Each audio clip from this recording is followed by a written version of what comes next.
Gambaran mengerikan jika Putin tekan tombol peluncur nuklir.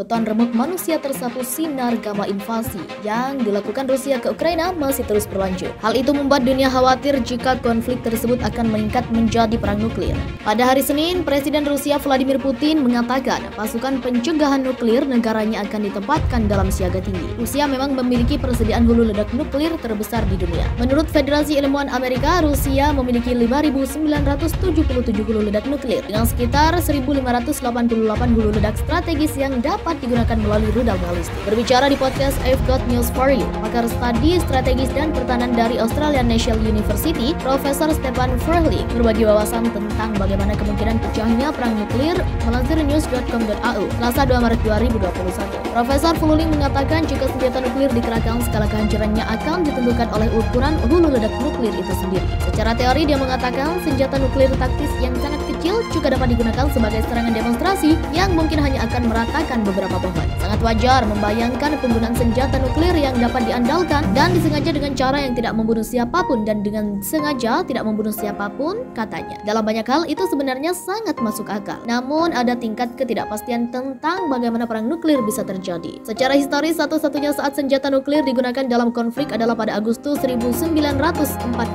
ketika Amerika Serikat menjatuhkan bom atom di kota Hiroshima dan Nagasaki di Jepang selama Perang Dunia Kedua. Meskipun demikian, Profesor Furling juga mengakui kehancuran skala luas yang dapat disebabkan oleh munculnya serangan nuklir besar, terutama jika itu ditujukan untuk kota-kota besar yang maju, dapat menyebabkan puluhan ribu korban. Ledakan awal berpotensi meratakan bangunan beton bertulang, sementara sinar gamma dapat menyebabkan penyakit radiasi dan luka bakar termal dan beta yang fatal. Ada juga potensi kebakaran dan badai api yang dapat terjadi karena intensitas cahaya dan panas dari ledakan. Faktor-faktor seperti angin dan kondisi cuaca setempat pada saat serangan juga dapat meningkatkan kerusakan lingkungan jangka panjang yang dapat disebabkan oleh ledakan. Tidak ada keraguan bahwa penggunaan senjata nuklir skala besar akan menjadi bencana besar, katanya. Konsekuensi lingkungan sangat tergantung pada cara senjata itu digunakan dan kondisi cuaca setempat. Jika Anda memiliki senjata nuklir yang meledak di tanah, Anda sedang melihat kepulan kejatuhan yang sangat signifikan dan kontaminasi lokal yang pada dasarnya berbahaya karena radiotoksisitas dan mencemari pasokan air dan rantai makanan. Meski demikian, Profesor Furling tidak berpikir Rusia akan menggunakan senjata nuklir untuk melawan Ukraina. Melihat sejarah militer Rusia, akademisi itu mengatakan eskalasi perang nuklir akan tampak tiba-tiba. Mereka bertarung jika Anda suka dengan satu tangan di belakang mereka, katanya. Menggunakan kekerasan tanpa pandang bulu skala besar, semacam ini juga akan bertentangan dengan tujuan akhir Putin yang akan membuat Ukraina kembali ke tanah air Rusia, katanya. Operasi Rusia tampaknya telah beroperasi dengan asumsi bahwa Ukraina akan menyambut tentara Rusia sebagai pembebas yang sering dibicarakan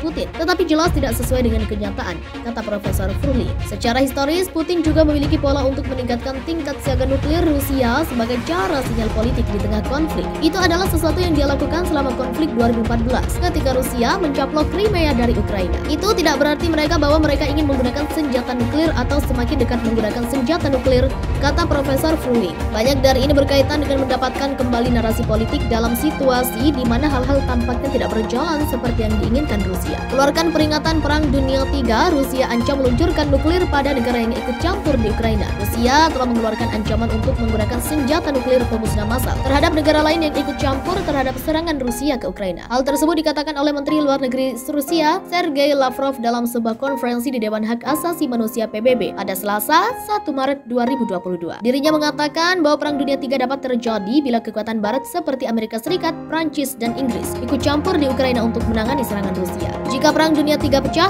itu akan melibatkan penggunaan senjata nuklir yang bersifat pemusnah massal. Ini akan menjadi perang yang paling menghancurkan sepanjang sejarah, katanya. Pernyataan tersebut keluar setelah Presiden Rusia Vladimir Putin memerintahkan militernya untuk menyiagakan pasukan pencegahan nuklir dalam tahap yang tinggi. Hal tersebut memungkinkan Rusia untuk menggunakan senjata nuklir dalam serangan di Ukraina. Dirinya menyatakan maksud serangan yang diperintahkan oleh Vladimir Putin tersebut adalah untuk mencegah Ukraina mendapatkan senjata nuklir yang dapat membahayakan negara-negara di kawasan Eropa Timur. Hari ini, bahaya yang ditimbulkan oleh Ukraina bagi negara-negara tetangga dan keamanan internasional secara umum telah meningkat secara substansial, katanya.